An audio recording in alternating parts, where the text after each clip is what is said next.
अहमदाबाद में एक serial blast हुआ थे, कई लोग मारे गए थे। उस सीरियल ब्लास्ट की घटना के लिए जो आतंकी जिम्मेदार थे, उसमें आजमगढ़ के संजरपुर का भी एक आतंकवादी था। उस आतंकवादी के पिता का संबंध, उसके परिवार का संबंध किससे है मालूम है? समाजवादी पार्टी से। यूपी में चुनावी पारा जैसे जैसे ऊपर चढ़ रहा है, योगी आदित्यनाथ अपने तल्ख भाषणों से लगातार समाजवादी पार्टी पर हमला कर रहे हैं। दरअसल कानपुर में एक चुनावी जनसभा को संबोधित करते हुए यूपी के मुख्यमंत्री योगी आदित्यनाथ ने समाजवादी पार्टी पर बड़ा हमला करते हुए आतंकवादी के परिवार के साथ रिश्ता बता दिया। सीएम योगी आदित्यनाथ ने कहा कि अहमदाबाद सीरियल ब्लास्ट में फांसी की सजा पाने वाले आजमगढ़ के आतंकवादी के पिता और परिवार का सपा के साथ रिश्ता है।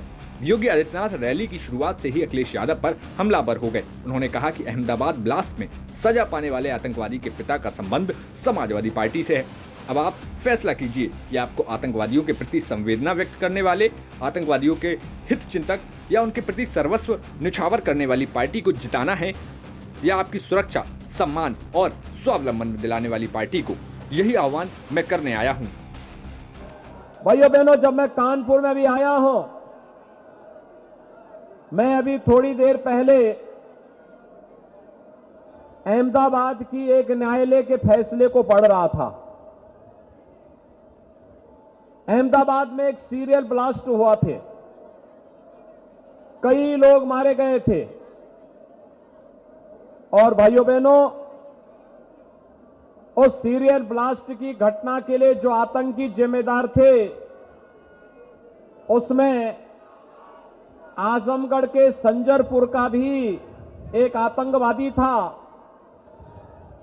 और इससे भी गंभीर बात है, उस आतंकवादी को आज वहां की माननीय न्यायालय ने मृत्युदंड की सजा दी है।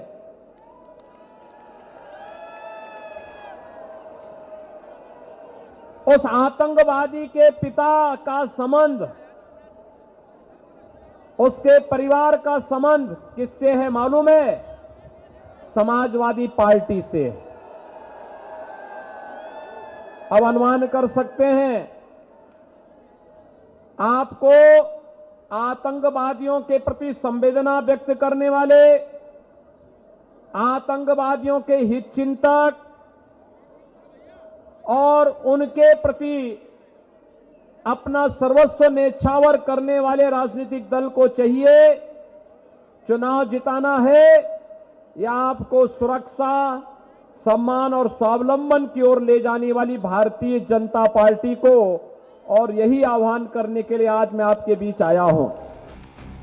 बता दें कि गुजरात की राजधानी अहमदाबाद में जुलाई 2008 को सीरियल बम ब्लास्ट के मामले में स्पेशल कोर्ट ने बड़ा फैसला दिया है। अहमदाबाद कोर्ट ने 49 में से 38 दोषियों को फांसी की सजा सुनाई है, जबकि 11 दोषियों को आजीवन कारावास की सजा सुनाई है। हिंदुस्तान की न्याय प्रणाली के इतिहास में पहली बार एक साथ इतने सारे दोषियों को फांसी की सजा सुनाई गई है। वहीं सीरियल ब्लास्ट केस में आजमगढ़ जिले के 7 आतंकियों पर भी आरोप सिद्ध हुआ है, जिसमें से 6 आतंकियों को फांसी की सजा सुनाई गई है। ब्यूरो रिपोर्ट, यूपी तक।